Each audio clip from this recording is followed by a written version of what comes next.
D'informations, l'essentiel, un plaisir de vous retrouver comme tous les soirs à partir de 19h, mais également de partager ce plateau avec Abdoulaye Mbow. Bonsoir Abdoulaye. Bonsoir à toi Néné Aïcha et bonsoir aux populations des 14 régions du Sénégal, des 45 départements, mais également des 557 collectivités territoriales du Sénégal.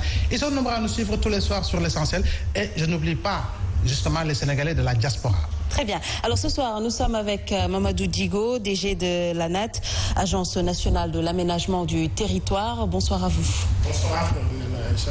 Bonsoir aussi à Abdoulaye Mbow et à Serine Saliou qui est là. Merci. Merci d'avoir accepté l'invitation. Bonsoir à vous, Serine Saliou. Bonsoir Aïcha, bonsoir à notre invité Abdoulaye aussi. Bonsoir. Vous avez bien fait de parler même de saluer les territoires du Sénégal parce qu'aujourd'hui il est question de parler des politiques d'aménagement du territoire. D'aménager justement le débat. Voilà. Alors, comme vous l'avez dit ce soir, nous parlons de l'aménagement du territoire et les difficultés liées au développement du Sénégal. Alors, justement, parlant aujourd'hui d'aménagement du territoire, quelles ont été les avancées notées dans ce sens? Le 24 janvier passé, le président de la République, son Excellence Macky Sall, vient de valider le nouveau plan national d'aménagement et de développement territorial du Sénégal. Et ce plan qui a comme objectif majeur de bien structurer l'espace et de valoriser de façon durable et intelligente l'ensemble des ressources et potentialités de ce pays. Maintenant, je pense que dans les détails, je pourrais l'expliquer de bout en bout, pourquoi ce plan, comment il a été fait et avec qui. Vous le savez, le Sénégal disposait quand même d'un plan national d'aménagement du territoire qui a été élaboré de 1977 à 1997. Donc, son élaboration avait duré 20 ans. Et ce plan avait comme horizon 2021. Cela veut dire que tout ce qui devait se faire dans ce pays, de 1997 à 2021, notamment au niveau de la structuration de l'espace, par rapport aux réseaux de communication, par rapport aux routes et autres, devait s'appuyer sur ce plan. Mais malheureusement, ce plan avait un défaut de mise en œuvre lié au fait qu'il y avait des outils qui devaient accompagner ce plan. Par exemple, je peux parler de loi d'orientation, il n'y avait pas de loi. Il y avait aussi un observatoire qui était proposé pour le suivi et l'évaluation. Cet observatoire n'avait pas vu le jour, ce qui fait que le Sénégal était confronté à des difficultés majeures liées à son organisation spatiale. Les gens me l'expliquent par tantôt du changement de régime de 2000 en fait, qui avait trouvé un plan et qui l'avait abandonné. Parce qu'en fait, le plan national d'aménagement du territoire n'avait pas prévu de créer d'autres régions. Alors qu'entre 2000 et 2012, il y a eu la création de plusieurs régions, à savoir la région de Kaffrine, la région de Matam, de Sédhiou, etc. Et ce plan aussi avait demandé à ce que les gens n'habitent pas dans des zones à risque, en fait, dans des zones inondables. Et ça n'avait pas été suivi. Il y a eu des maires qui ont loti, qui ont fait des lotissements dans des zones non constructibles, dans des zones impropres à l'habitat. Ce plan avait prévu aussi beaucoup de choses, mais malheureusement, comme il n'avait pas été mis en œuvre, en 2012, quand le président Macky Sall est venu, il avait un constat très amer. On avait constaté qu'il y avait un gros déséquilibre entre Dakar et le reste du pays, entre la partie ouest et tout le reste du pays. Il y avait des difficultés liées à l'emploi, des difficultés liées à l'urbanisation, des difficultés liées à la gestion de nos ressources et autres. Il avait dit, quand il est venu, lors du conseil présidentiel sur les inondations de 2012, il avait dit qu'il voulait carrément un nouveau plan national d'aménagement et de développement territorial. Pas seulement un plan pour les inondations de 2012, il avait dit qu'il voulait carrément un nouveau plan national d'aménagement et de développement territorial. Pas seulement un plan d'aménagement du territoire, mais un plan articulé au développement. Parce qu'il a eu à faire le tour du Sénégal, à faire le tour de toutes les régions du pays, le tour de tous les départements, de toutes les communes, de toutes les villes et tous les villages. Il a eu à faire les forêts, les marchés, les zones minières, les frontières, les écoles, les universités, tout cela. Il a dit, nous avons un défaut d'organisation spatiale. Et ce défaut est matérialisé par le fait que nous vivons les inondations, nous vivons la sous-exploitation de nos ressources, nous vivons l'exode rural, nous vivons l'émigration, nous vivons toutes ces choses-là. Donc il faut un excellent plan. Et après, quand il a tracé sa vision en disant que je veux que l'agriculture, l'élevage, l'eau, tout ça soit mis ensemble avec une démarche systémique, je dis bien une démarche systémique pour trouver les voies et moyens pour le faire. Mais il avait compris qu'un plan aussi pour le faire, ça prend du temps. Il ne pouvait pas se réveiller, obtenir un plan comme ça. Il a dit, il y a des urgences. Nous allons mettre en place ce qu'on appelle des programmes d'urgence. Et ces programmes d'urgence-là, d'ici 5 ans, 6 ans, 7 ans, nous allons essayer de régler tout un tas de difficultés liées au diagnostic qu'il avait fait avant de prendre le pouvoir au Sénégal. Alors, maintenant, le plan, vous me laissez juste une seconde terminer. Oui, maintenant, comme le plan, ça prenait du temps, il a dit le temps de faire le plan, nous allons régler les problèmes d'urgence. Quand c'est réglé et que le plan est terminé aussi, et il l'a validé le 24 janvier dernier. Et le plan, c'est un plan qui a été conçu par l'ensemble des Sénégalais. Parce que nous l'avons conçu avec, j'ai l'habitude de le dire, c'est une combinaison systémique des intelligences des Sénégalais. Parce que nous l'avons conçu avec les gouverneurs, avec les préfets, les sous-préfets, les élus, les universitaires et toutes les structures de l'État. C'est ce que nous avons fait pour produire ce plan qui est aujourd'hui validé par le président de la République. Et ce plan répond à toutes les problématiques de ce pays pour d'ici 2035. Parce que comme vous le savez, dans le diagnostic, je donne 2 éléments très importants. Quand il est venu en 2012, il avait constaté de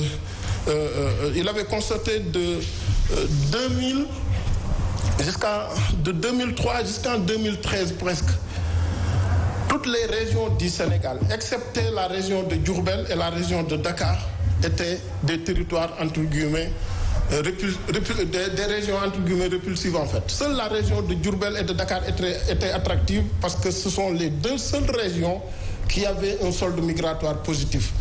Les entrées de ces 2 régions étaient supérieures aux sorties, alors que les autres régions, les sorties étaient supérieures aux entrées. Ce qui fait qu'il avait compris d'ici 2035, si on n'inverse pas la tendance avec l'accroissement de la population, parce qu'en 2035, on risque d'être 25 à 26 millions d'habitants. Il y aura 25 à 26 millions d'habitants. Il y aura 10 millions de personnes qui vont se rajouter à nous. De ce fait, ces 10 millions de personnes-là, s'ils ne sont pas bien accueillis, avec les services sociaux, par exemple, ces 10 millions de personnes auront besoin de logements, auront besoin en fait les nouvelles villes, notamment les smart cities. Nous allons y revenir parce que c'est quand même quelque chose qui est très prisé actuellement en Afrique. Nous allons aussi revenir sur les limites du plan que vous nous avez vendu. Je laisse peut-être la parole à Abdoulaye.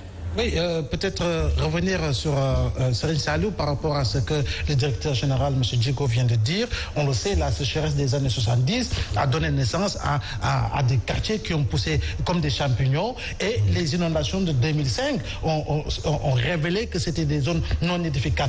Aujourd'hui, est-ce que vous pensez que ce plan d'aménagement, ce nouveau plan d'aménagement, justement, va permettre justement de régler ce déséquilibre, justement, surtout dans une localité comme Dakar?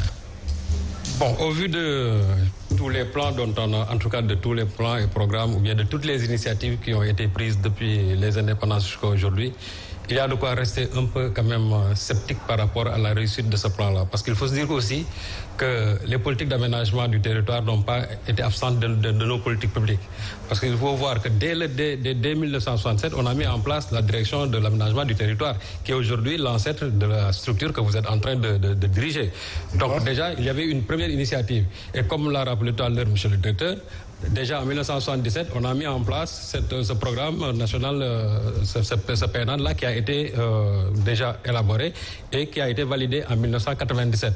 Vous avez parlé bien sûr des 2 phases que devait comporter ce plan-là. Maintenant, le problème qui se pose, c'est qu'il y a eu en 2004 aussi ce qu'on appelle la DEPONAD, c'est-à-dire la déclaration de politique nationale. À l'époque, je crois même c'est M. Macky Sall qui était le premier ministre. Donc, il était au cœur même du projet de l'aménagement du territoire. Maintenant, le problème qui se pose, c'est que quand il a pris le pouvoir en 2012, déjà les initiatives qu'il avait prises par rapport à l'acte 3 de la décentralisation, déjà ça c'était quand même un moment pour mettre en place cette politique d'aménagement, bien sûr, qui a été préparée bien avant. Et en 2014, je me rappelle quand M. Oumourou, je crois c'était à King Fahd Palace, lorsqu'on lançait le plan-là, qui allait le plan national, maintenant où il fallait intégrer bien sûr le développement du territoire. Donc il y avait cela. Par la suite aussi, bien avant, au Conseil des ministres du 1er octobre 2014 du moins, le président Macky Sall avait insisté pour une intensification des politiques, bien sûr, concernant l'aménagement du territoire. Donc pour dire que ça a été vraiment au cœur de son projet. Maintenant, moi, ce que je ne peux pas comprendre, c'est qu'aujourd'hui, qu'il y ait des programmes d'urgence à côté, et laisser ce programme-là, vous avez dit que c'est, je crois, en janvier dernier qu'on a, je crois, adopté ce plan-là. Or, il fallait mettre en cela depuis qu'on a commencé à parler de l'acte 3 de la décentralisation. Parce que si l'aménagement du territoire vise à gommer, bien sûr, les inégalités sociales, les iniquités sociales, il fallait nécessairement mettre en œuvre ce plan-là, d'autant plus que le ministère, on l'appelle le ministère des collectivités territoriales et de l'aménagement aussi du territoire. Donc, ça signifie que c'est un couple qui doivent aller de pair. Or, de tout temps, nous, le développement de nos collectivités territoriales, chaque fois, il y a l'absence d'une bonne politique d'aménagement du territoire. Et j'ai l'impression que très souvent, que nous, nos gouvernants, je ne parle pas peut-être du président qui a eu l'initiative d'impulser cette politique-là, mais je crois que les gens à qui on confie très souvent ces missions-là, j'ai l'impression qu'ils n'ont pas une bonne compréhension de la politique d'aménagement. Parce que si vous regardez l'aménagement, comme je l'avais dit tantôt, cette activité, c'est une politique transversale. Parce que l'aménagement, ça gomme les iniquités, les inégalités sociales, les politiques de santé, les politiques d'éducation, c'est-à-dire les infrastructures, le désenclavement, c'est-à-dire tout ça est pris en charge par l'aménagement du territoire. Mais comment se fait-il que le président Macky Sall, qui a été au cœur même de cette politique d'aménagement du territoire, que presque après sa prise de pouvoir jusqu'à aujourd'hui, qu'il n'y ait pas réellement, je ne vois pas réellement une impulsion réelle d'une politique visant bien sûr à aménager, en tout cas d'aménagement du territoire. Je pense que je ne me suis pas fait comprendre en fait. J'ai dit qu'en fait, le président, quand il est arrivé en 2012, lors du conseil présidentiel sur les inondations, c'était en 2012. C'est ce jour-là qu'il avait demandé à ce qu'on élabore un nouveau plan national d'aménagement et de développement territorial. Mais il avait compris qu'élaborer un plan d'aménagement du territoire, parcourir le pays, faire plus de 196 km² en mesurant, en cartographiant, en identifiant l'ensemble des ressources, en comptant les populations, en comptant les écoles, les arbres, les structures de santé et de tout cela, ça demandait beaucoup de temps et les Sénégalais ne pouvaient pas attendre le temps de réaliser ce plan. Mais est-ce qu'on peut dire alors dans ce sens? Le premier plan, laissez-moi terminer pour qu'on se comprenne. Parce que l'élaboration du premier plan a duré 20 ans. Mais le plan de Macky Sall, ce plan national d'aménagement et de développement territorial du Sénégal, a duré à peu près 6 ans. Mais ce qu'il faut comprendre, c'est qu'il y a il a toujours été dans l'aménagement du territoire, lui. Non, je sais. Quand il dit il n'y a pas d'eau dans les villages, il faut obligatoirement qu'il y ait des forages. Monsieur Diogo, ça c'est pour régler les questions d'équité territoriale. Permettez-moi s'il vous plaît. Ouais. Monsieur Diogo, s'il vous plaît, parce que pour ceux qui nous regardent, il faudrait qu'on s'écoute, mais aussi que vous nous permettiez de vous relancer, parce que c'est ce qui est l'objet aujourd'hui du débat. Alors, est-ce que d'après tout ce qui a été dit par rapport au développement de Serigne Saliou, est-ce qu'on peut dire aujourd'hui que le Sénégal a une bonne politique d'aménagement du territoire? Aujourd'hui, le Sénégal a l'un des meilleurs plan national d'aménagement et de développement territorial. Pourtant, le Sénégal est à la traîne par rapport aux pays comme le Mali ou encore le Maroc. Non, pas du tout. Comme le Mali, pas du tout. Le Mali est actuellement en train d'élaborer son plan.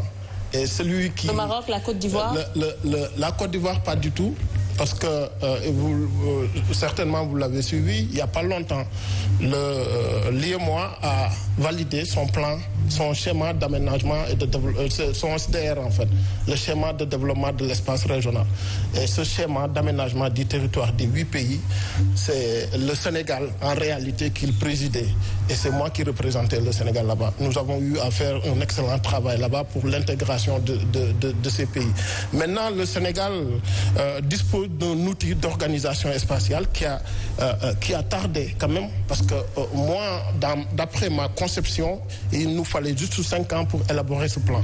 Vous savez, faire l'ensemble des villes du Sénégal, des villages du Sénégal, faire tout le pays en mesurant, en cartographiant, en comptant, et tout cela, ça prenait du temps. Nous avons eu à le faire pendant ces années. Et les Sénégalais ne pouvaient pas attendre ce plan pour qu'on commence à construire des écoles, qu'on commence à mettre en place des zones non constructibles et tout cela. Le président Macky Sall a dit, quand on gère un pays, il faut régler cette question de planification, mais il faut aussi régler les problèmes d'urgence. C'est la raison pour laquelle il a anticipé sur beaucoup de choses en nous laissant le temps de réaliser ce plan qui est aujourd'hui vu par tous les pays qui l'ont partagé au niveau de l'IEMOA, qui sont très contents de ce plan. Maintenant, si vous me demandez qu'est-ce qui est proposé dans ce plan, nous avons, par exemple, surtout dans le domaine de l'urbanisation de nos pays. Avant que vous ne reveniez, là où je voulais adresser, M. Djigo, votre attention. Vous avez dit que le président Macky Sall, bon, le fait de vouloir cartographier, le fait de vouloir mesurer, cela, ça prend du temps. Mais je veux dire qu'il y avait déjà un existant par rapport à ça. Parce qu'il n'y avait pas ex nihilo nihil. On s'est appuyé sur cet existant-là. C'est pourquoi j'ai dit ça. Voilà. On s'est appuyé sur cet existant-là. Et d'ailleurs, j'ai dit que le président Macky Sall, lors de sa tournée, avant de faire la campagne, le président Macky Sall, quand il est sorti du PDS, vous savez qu'il a fait l'ensemble des régions, l'ensemble des départements. Voilà. Donc déjà le président, il avait à lui-même une certaine photographie, bien une certaine cartographie de l'idée, en tout cas de ce qu'il avait comme idée d'une politique d'aménagement du territoire. Donc déjà il y avait un existant personnel et l'existant aussi au niveau de certaines structures, comme ce que l'ANSD est en train de faire. Donc déjà, ce sur quoi le président Macky Sall devait s'appuyer pour aller vite, c'est-à-dire comme ce qu'il aime dire, le fast track. Mais moi, ce que je n'ai pas compris, c'est que depuis 2012 jusqu'à aujourd'hui, que réellement qu'on n'a pas encore impulsé cette politique-là. C'est-à-dire c'est là où le problème se pose. Alors que M. Oumarioum, j'ai dit qu'au King Fahd Palace, en 2014, avait déjà lancé cela, et que le président aussi, au 1er octobre, le conseil de ministres de 1er octobre, en avait déjà parlé. C'est-à-dire que vraiment, il y a eu 5 ans par la suite pour qu'on puisse parler de ça. Et l'autre chose, moi, que je ne comprends pas, parce que si on parle d'aménagement, c'est pour quand même enlever le déséquilibre qu'il y a entre surtout la macrocéphalie de Dakar et le reste du territoire national. On ne peut pas comprendre aujourd'hui que Dakar occupe, je ne sais pas, soit le 0,23% je crois du territoire national, 552 km², et occupe, c'est-à-dire le tiers, je crois que c'est le tiers, hein. Mais justement, le tiers de la population sénégalaise se concentre à Dakar. Permettez-moi déjà juste de relancer Serigne Salou Gueye sur un point important, parce que vous l'avez dit. Est-ce que vous ne pensez pas justement que pour aller dans le sens de régler ce déséquilibre territorial, cette inéquité sociale, que le président Macky Sall a eu à lancer d'autres programmes justement pour pallier justement ce retard de plan national d'aménagement avec le PUDC, avec Promovilles, avec Puma, etc. C'est là où j'ai parlé de la pertinence maintenant de l'aménagement du territoire. Parce que si on met en place un ministère qui s'occupe de l'équité sociale, il fallait parallèlement mettre en place cette politique d'aménagement. Parce que ça va ensemble. Ça va ensemble. L'autre chose que je voulais dire, c'est-à-dire le fait qu'on veut corriger ce déséquilibre, qu'on construise une nouvelle ville à la porte même de Dakar. Ça aussi, c'est un autre problème. Parce que moi, je pensais que la vision développementiste du président, quand même, ça allait jusqu'aux profondeurs du Sénégal. Mais le fait de vouloir créer une nouvelle ville ici, à la porte même de Dakar, est-ce que ça réellement, ça participe à l'aménagement du territoire? Malheureusement, vous n'avez pas lu le plan et je me ferai l'honneur, en fait, de vous l'amener pour que vous le lisiez, en fait. Vous savez, dans le plan, nous avons établi ce qu'on appelle des métropoles. Il y a Dakar qui est aujourd'hui une métropole internationale. Construire Diamniadio à côté de Dakar, c'était une excellente idée, c'est une excellente vision. Le président de la République, quand on avait dit, moi je suis ingénieur aménageur de territoire et ingénieur développeur de territoire, je n'avais pas cette idée de construire une nouvelle ville à Diamniadio à côté.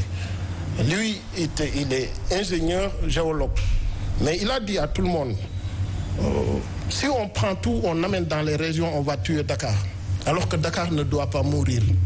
Dakar doit être en compétition en permanence par rapport aux autres capitales africaines et aux autres capitales mondiales.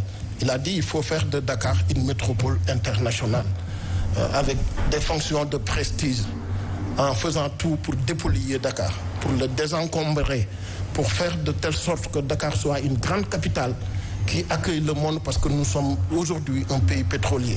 Il a dit on va construire Diamniadio à côté, on va construire le TR, on va construire le BRT, on va mettre en place des transports collectifs non polluants, on va embellir cette capitale pour que tout le monde ait envie de venir. Et avec ça, on va établir ce qu'on appelle des métropoles d'équilibre. Les métropoles d'équilibre, c'est Touba, Mbacké réunis, c'est Kaolack qui a un potentiel touristique incommensurable, c'est Ziguinchor, c'est Kolda, c'est Tambacounda, c'est Kédougou, c'est Matam, c'est Saint-Louis. Ces métropoles d'équilibre seront soutenues sur le plan infrastructurel pour que les populations qui habitaient dans ces villes et dans ces grandes agglomérations ne quittent pas pour aller vers Dakar. C'est la raison pour laquelle il a dit, après les métropoles d'équilibre, on va créer ce qu'on appelle des métropoles régionales. Les métropoles régionales, c'est Fatick, c'est Diourbel, c'est Louga et autres. Et après ça, il a dit, le Sénégal a expérimenté deux excellents outils d'aménagement du territoire et qui ne l'a pas continué.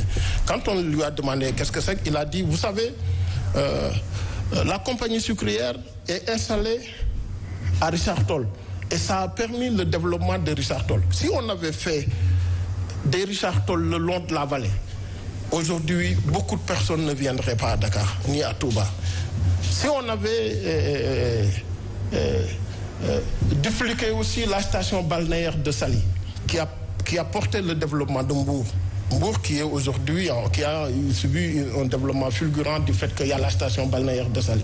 Il dit si on fait des centres secondaires stratégiques un peu partout, jusqu'à Bafeto, dans le Kédougou, avec l'exploitation de l'or, des mines et tout cela, les gens vont rester chez eux. C'est dans le plan. Il a dit à ce que chaque territoire qui dispose d'une ressource territoriale, que ce soit une ressource naturelle ou une autre potentialité, qu'on s'appuie là-dessus avec une école de formation ou un centre de formation ou une université pour l'ingénierie de cette ressource qui va porter ce territoire-là. Il a demandé à ce que les métropoles d'équilibre soient toutes reliées par une autoroute. Il a demandé à ce que la voie ferrée fasse la boucle pour que les ressources que nous disposons, que ce soit les phosphates, les mines ou autres, soient portées convenablement. Il a demandé aussi à ce que toutes les parties du pays qui sont enclavées, qu'il y ait une desserte maximale de ces villes et villages.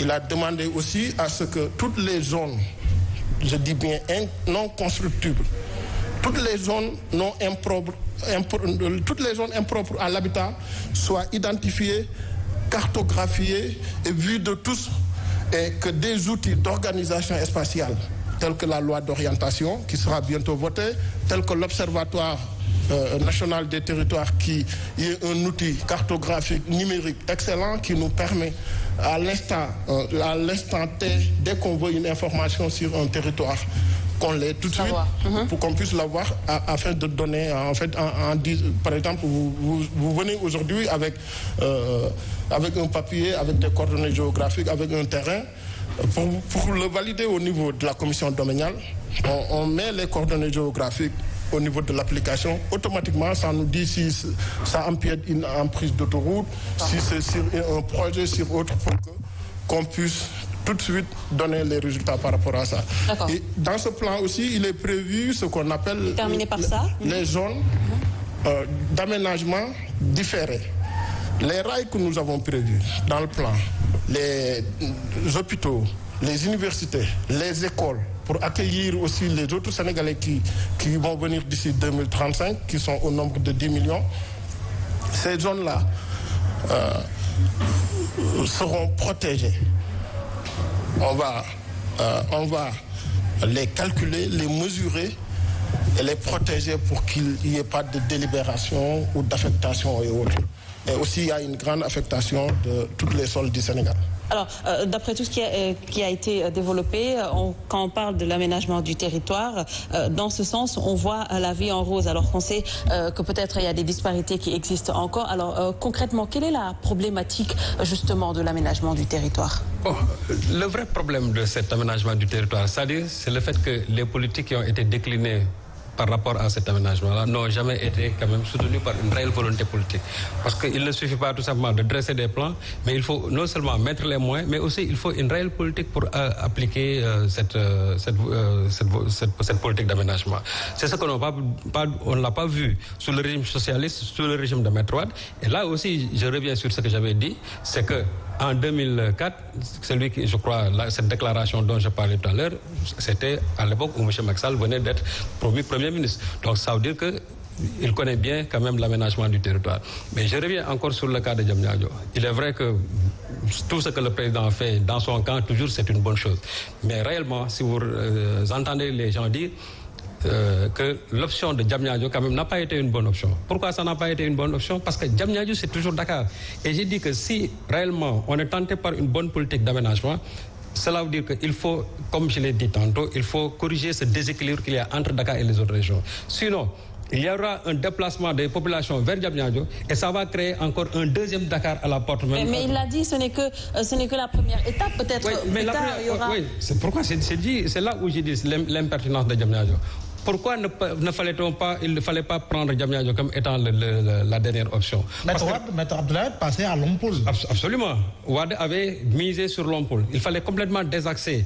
Parce qu'aujourd'hui, ce que vous ne savez pas, c'est que pratiquement 87% de l'activité, c'est-à-dire des activités professionnelles, sont concentrées à Dakar. Et 87% des emplois permanents sont aujourd'hui concentrés à Dakar. On prend encore Diamniadio, on va en ériger une autre ville. Qu'est-ce que ça va créer? Ça va créer un mégalopole entre Dakar, Rufisque jusqu'à Diamniadio. Et là, je dis qu'il fallait nécessairement maintenant désaxer tout cela, peut-être aller même vers la zone centre. Parce que aussi, moi, j'ai l'impression que la zone centre et la zone sud ou bien la zone orientale, ces zones-là sont quand même oubliées par nos chefs d'État. Imaginez qu'aujourd'hui, Kédougou, le sort qui est réservé à Kédougou, avec tout ce que Kédougou recèle comme potentiel au niveau même des ressources naturelles. Kédougou, tu as un habitant par kilomètre carré. Ça, c'est un problème. Alors, qu'est-ce qu'il fallait faire? Il fallait nécessairement maintenant sortir complètement de Dakar. Mais si on veut aller à la porte de Dakar, à Diamniadio, avec toutes les difficultés de construction que Diamniadio pose aussi, parce que souvent ça, les gens n'en parlent pas.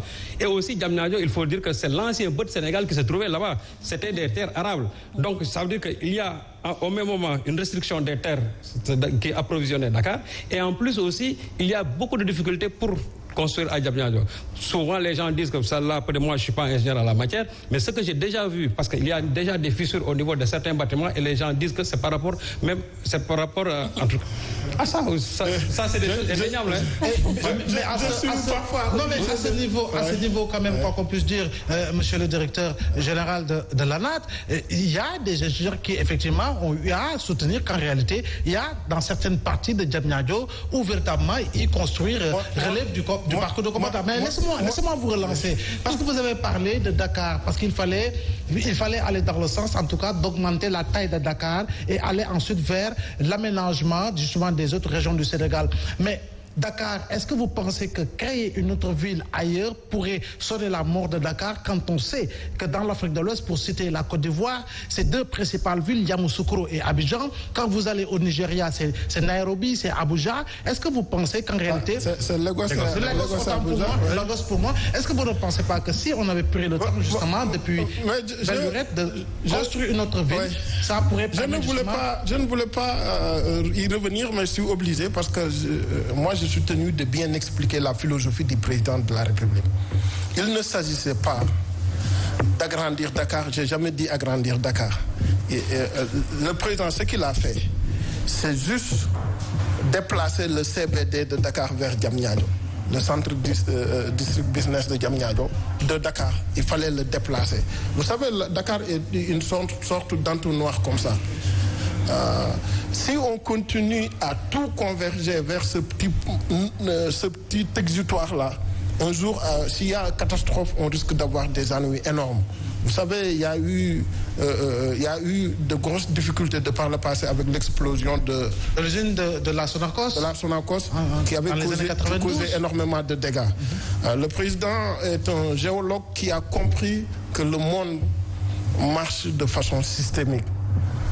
Il a dit qu'il faut refaire Dakar pour que Abidjan ne prend pas toutes les parts de marché de l'économie mondiale par rapport au Sénégal. Il a dit par rapport à Rabat, par rapport à toutes les autres capitales. Donc il faut affecter à Dakar les fonctions de prestige. Il faut refaire Dakar, il faut l'embellir, il faut la dépolluer, il faut mettre en place des transports collectifs. Mais puisque Diamniadio fait aussi partie de la région de Dakar, Diamniadio pouvait bien se servir de déplacer un certain nombre de choses. On n'a pas déplacé à Diamniadio les grosses usines. Et les grosses usines, c'est prévu à l'intérieur du pays. Je vous ai parlé des centres secondaires stratégiques, comme la compagnie sucrière l'a été avec Richard Toll. Mais nous avons identifié toutes les ressources du pays. Et nous avons compris que pour aller beaucoup plus loin, moi, quand je suis arrivé, j'avais dit que c'est un diagnostic que j'avais fait moi personnellement. Pourquoi nous avons ce taux de chômage énorme? C'est le fait que nous avons beaucoup de ressources et les gens ne savent pas les ressources que nous avons. Il n'y a pas de formation. Ni d'exploitation. Les métiers sont presque tous ethnicisés. Qu'on le dise ou qu'on ne le dise pas. Aujourd'hui, quand on parle du fer, on nous dit que ce sont les Tegs qui vont faire du fer en fait. Alors que le fer est le métal aujourd'hui qui emploie le plus au monde. Avec le fer, on fabrique tout, les chaises et un peu tout, les clous et tout. Le président a dit, tout cela, on peut le faire au niveau de la région des régions de Kédougou et de Tamba parce qu'il y a les mines là-bas. Il faut dupliquer carrément ce qu'on a fait avec la compagnie sucrière au niveau de Richard Toll, qu'on le fasse avec les mines au niveau de Kédougou. Qu'on mette une grande université là-bas et des centres de formation pour former les populations afin qu'ils sachent les ressources qu'ils ont chez eux et s'en servir pour faire du développement territorial à ce niveau. C'est ce qui est prévu aussi au niveau de la vallée. C'est ce qui est prévu au niveau avec le pétrole. Vous savez, dans ce plan, même nous avons prévu de mettre en place des gazoducs et des oléoducs dans ce plan. Nous avons prévu par rapport aux lignes haute tension de desservir tout le pays. Parce que vous savez, avant 2012, j'avais l'habitude de dire aux gens que pour se loger, pour bien se nourrir, bien s'habiller, même pour faire la fête, il fallait venir à Dakar. Nous qui habitons dans les autres régions, Kaffrine, Kédougou, Tamba, Matam, tout le monde, quand on était petit, les gens rêvaient de vivre à Dakar, de rester à Dakar, parce que tout est concentré à Dakar, comme il le dit. Mais un pays, on ne le déconstruit pas comme ça. Le président ne pouvait pas se réveiller un jour. Il dit on va tout ramener à Lompoul, on va construire Lompoul et tout ça. Ce n'est pas comme ça. Il faut faire des études pointues. Ce plan, pour le faire, si je vous le dis, vous n'allez même pas me comprendre. Même vos émissions, nous les avons écoutées pour avoir des décisions par rapport à ce plan.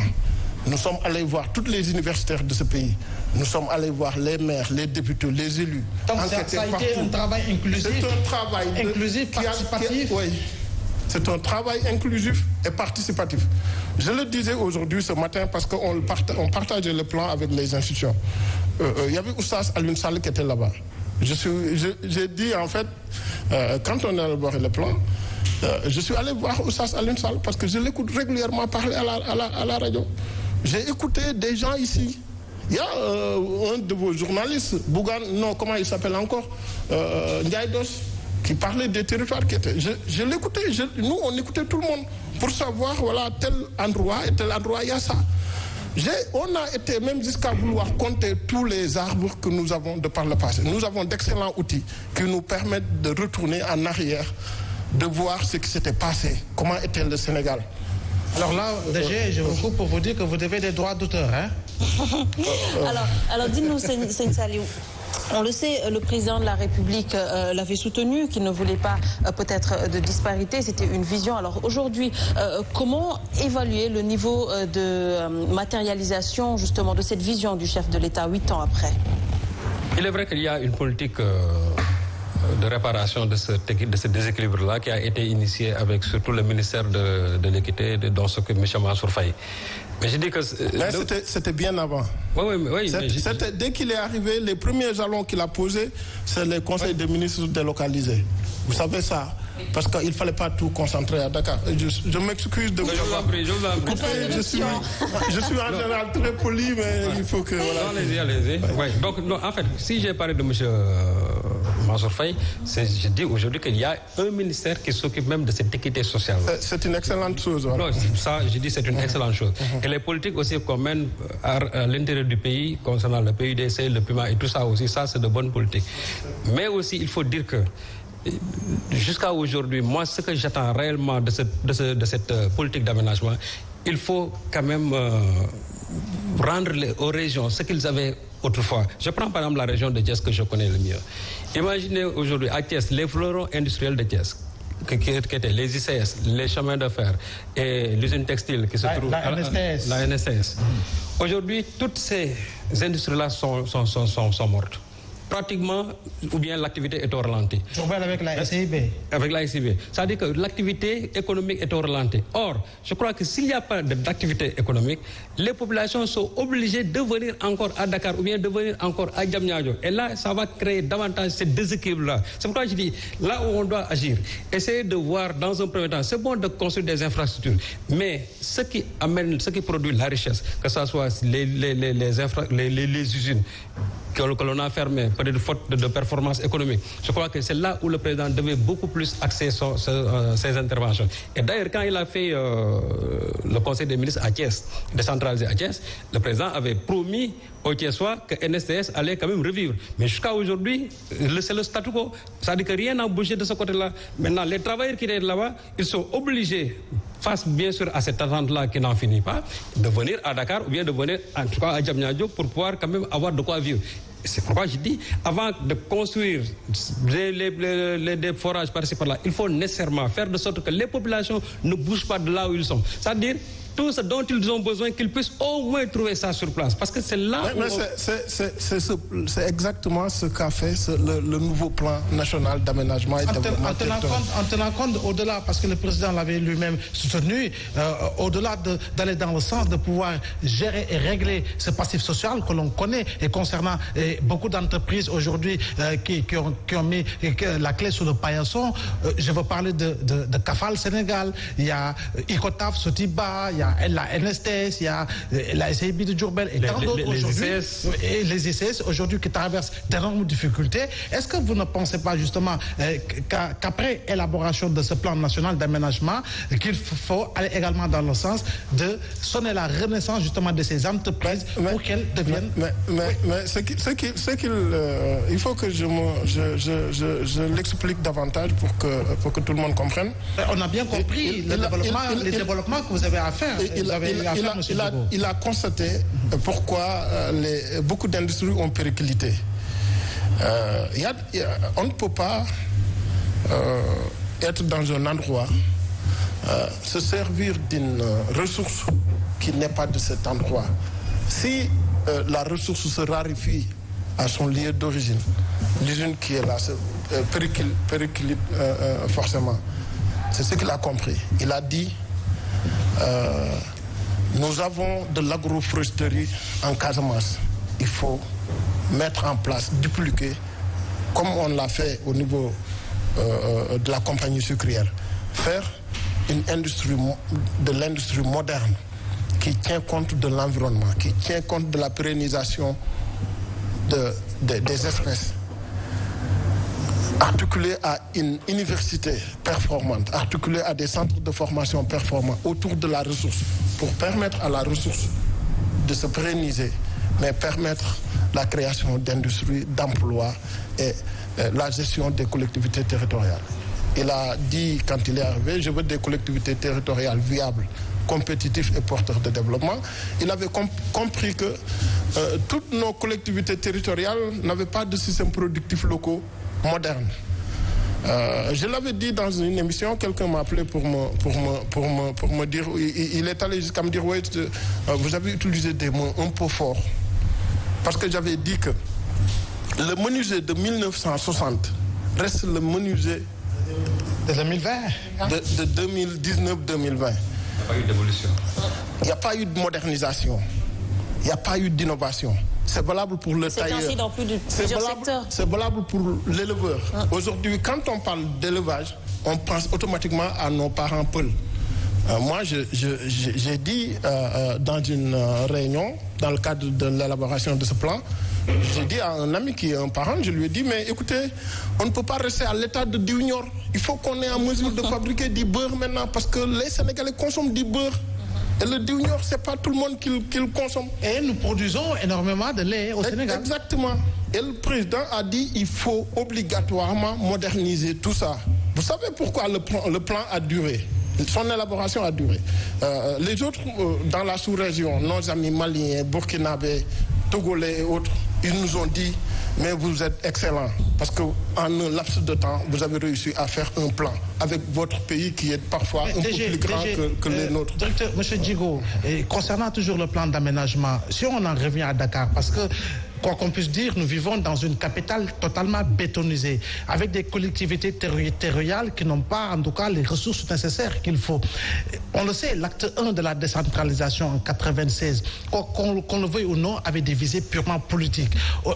Après, il y a eu l'acte 2 et aujourd'hui, il y a l'acte 3. Est-ce que pour un cadre beaucoup plus performant, vous ne pensez pas que 19 communes, c'est un peu beaucoup, justement, pour la capitale? Et même toujours dans le même sillage, non seulement 19 communes, mais même pour les régions. Il va falloir redéfinir encore les régions. 19 communes dont la majorité n'est pas performante. Est-ce qu'il ne faut pas aller dans le sens, justement, comme vous l'avez dit, de créer justement des communes? On a proposé, nous, ce qu'on appelle les métropoles, la métropolisation.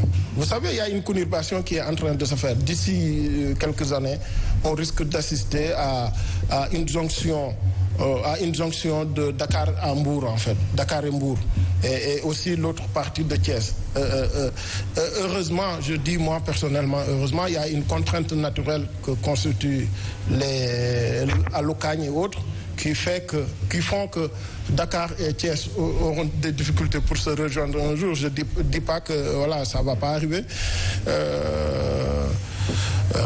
19 communes, ça dépend. Ça peut être quelque chose de bien si chaque maire s'occupe de son territoire de façon intelligente, mais qu'il y ait une complémentarité entre les autres. Maintenant, les gens donnent la référence tout le temps à la France. La France avait plus de 36 000 communes. En France, jusqu'à aujourd'hui où je parle, il y a des communes qui n'ont pas 10 habitants. Il y a des communes qui ont moins de 10 habitants, elles sont nombreuses. Il y a énormément de communes qui ont moins de 100 habitants. Et parfois, même pour trouver le maire de ces communes-là, c'est le préfet qui choisit les personnes.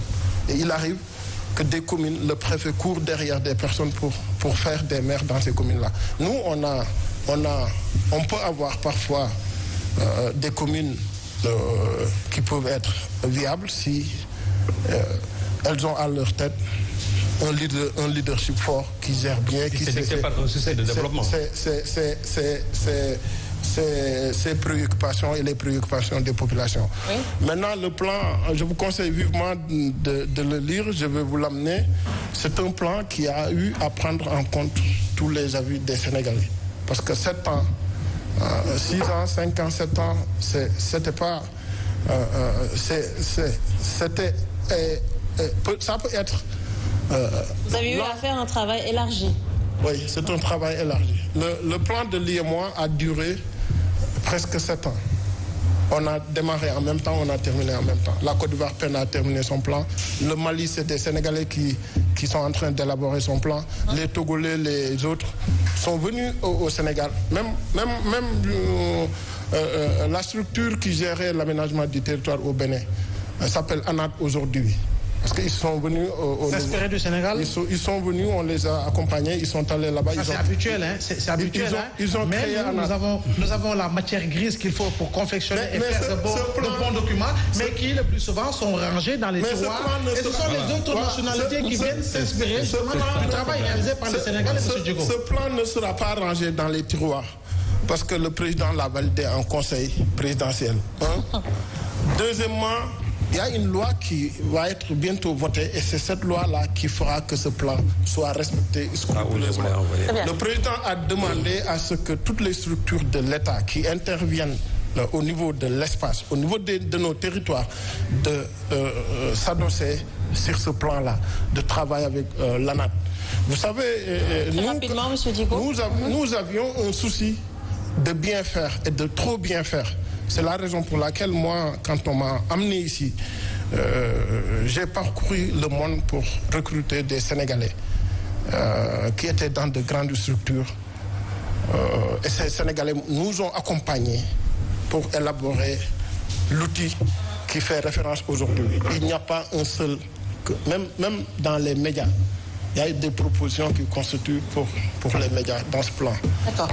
Parce que le Sénégal doit avoir un rayonnement international. Vous le voyez, la France, les autres pays, quand vous les voyez, ils ont souvent des médias. Vous prenez la France, il y a RFI et France 24. Vous prenez l'Angleterre, il y a les BBC. Mais justement, M. Djigo, voilà. Alors on va laisser la parole à Serigne Saliou parce que, comme ce qui a été dit, nous avons de bons plans, nous avons de bonnes lois, mais justement pour l'appliquer, c'est autre chose. C'est là que le bas blesse. Parce que nous, dans ce pays, on a toutes les bonnes lois du monde. On a tous les bons programmes, on a tous les bons plans. Mais le seul défaut de ce pays-là, c'est que souvent, ce n'est pas soutenu par une réelle volonté politique. Et c'est là que le bas blesse. Vous aviez, là j'ai lu une de vos interviews que vous avez accordées, je crois, au journal Le Soleil en 2014, où vous déploriez l'absence même de la loi dont vous venez de parler. Parce qu'en réalité, si on a aujourd'hui le plan et que ce n'est pas soutenu par une loi d'orientation, je dis que ça risque tout simplement d'annihiler le projet même du président de la République. Mais le problème qui se pose, c'est-à-dire les moyens financiers afférents.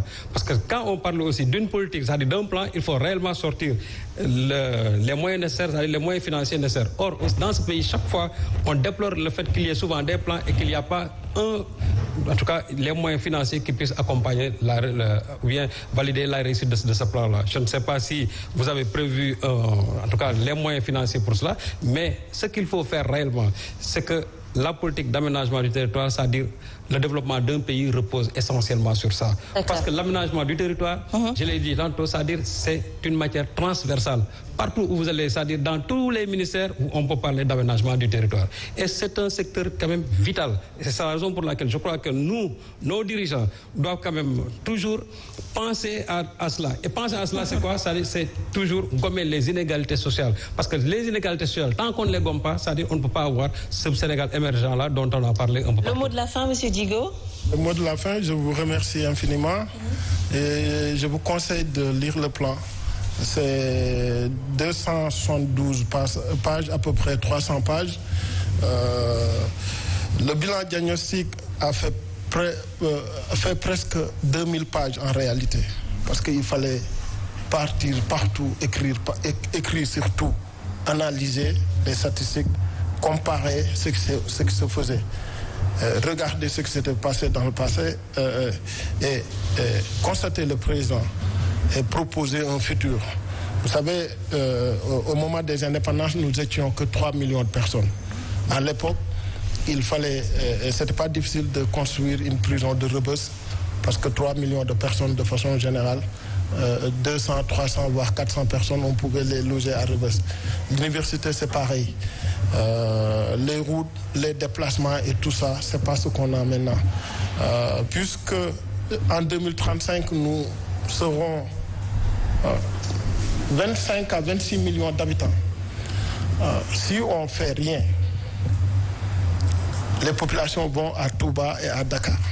Parce que c'est les deux territoires les deux régions de Diourbel et de Dakar qui sont attractives autant pour moi. Le président l'a compris, il a dit il nous faut 100 000 logements, mais pas à Dakar, partout dans le pays. Il nous faut des écoles de formation dans les 45 départements. Et chaque département, il faut identifier la ressource